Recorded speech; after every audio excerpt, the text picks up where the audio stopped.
Hi, my name's Anton Smith and this video is about a new 360-degree pan system for your GoPro that can be fitted onto your FPV plane.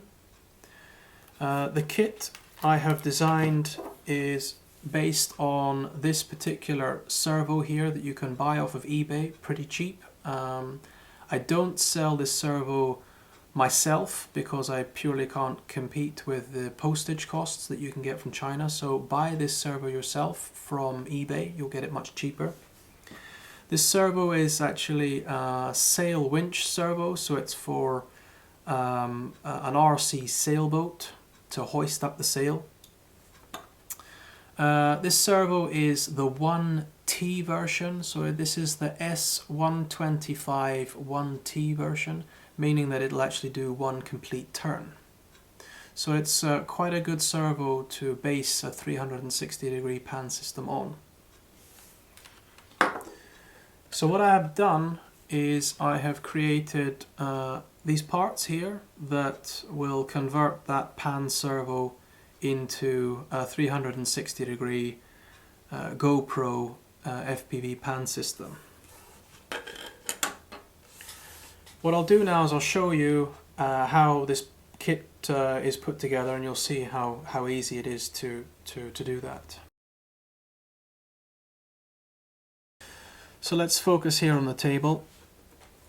First of all, take your servo, and it's best that you center this servo. So you can do that by plugging it into your receiver, or if you have a servo tester or something like that. Plug it in and make sure that it's centered.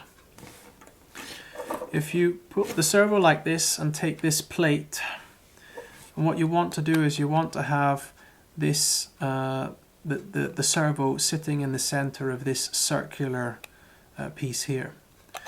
What to do is put it on the table, put the front part in, and it snaps in. It's quite a tight fit. So put the front part in here. And then while it's on the table, just push down quite hard and you'll find that that snaps into place. So just push down here with two thumbs and you'll find that that fits nicely in place there. No glue is required to secure this, but if you want to, you can just put a bead of hot glue on each side here for extra security, but it's actually not necessary, and I'll show you why in a minute. You'll notice here that this part is a raised platform, and the reason for that is that when I actually put this plastic piece on here, you'll see that it neatly sits here, neatly rests here, so there's actually no wobble or anything like that once this is screwed tight. So once I've put this plastic part on, then I'll just take the black screw that comes with the kit and a Phillips screwdriver, and I'll just screw that down into place. Now I've got to be careful that I don't over tighten this. It should be able to move. It is possible to screw it down and there'll be absolutely no wobble in this kit. And now you can see that actually there's no need for any glue, because what happens is that this part is actually sandwiched together now. Yeah. So I've screwed that down. I have already, as I said before, made sure that the servo is centered. That's important for this next step. So then what I'll do is I'll take this part here, the GoPro holder, and I've designed this to fit the GoPro.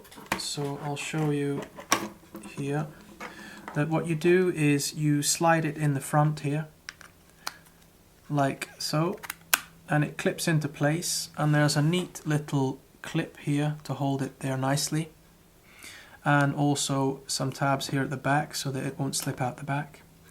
And you can see that you can have access to all the buttons that are required, and also importantly here to the USB port, so you're able to take out the live feed. I'll just pop this out for now. So what I'll do now is I'll just slide this section here, which has been designed to fit exactly inside this part. And I know that the servo is centered. So what I'll do is I'll just make sure that I center the GoPro holder as much as possible. Yep, so like that. Now don't glue this into place, because if you do, then you won't be able to gain access to the screw anymore, and you may need to disassemble the kit and change the servo. Maybe something happens to it or something. So don't glue this part in place, but it needs to be secured in place. And what I'm going to do is I'm actually going to drill a hole through this black plastic part and the bottom of this GoPro holder at the same time. So I'm actually going to drill two holes, one here and one here on this side, and another two holes on this side as well.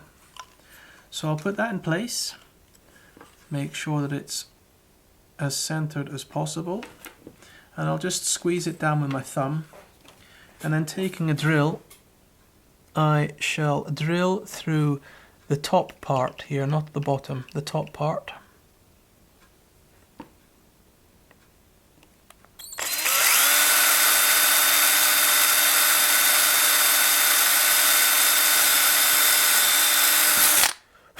To make sure I go through, still holding it with my thumb securely.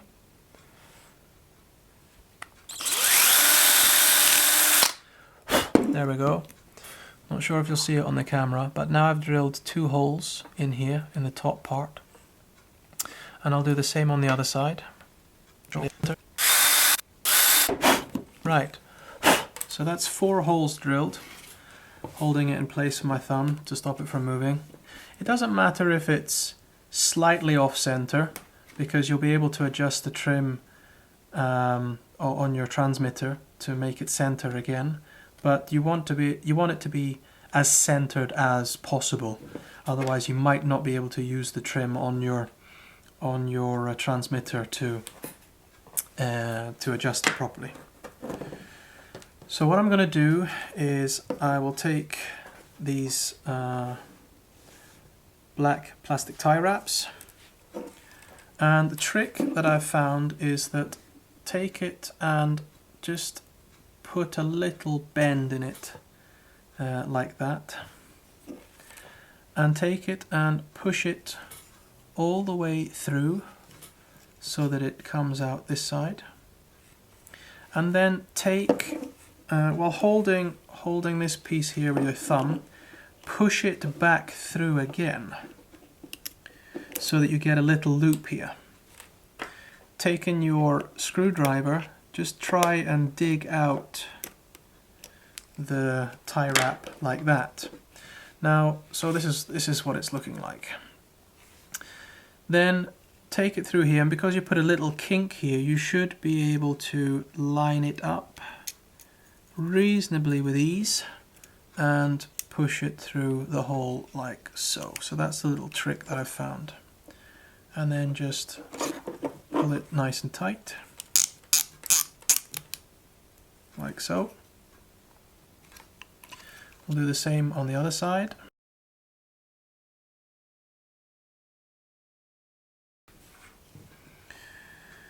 So now I have done that on both sides. I shall just take a set of wire snips and just trim off the excess of the cable ties. So that's the kit constructed.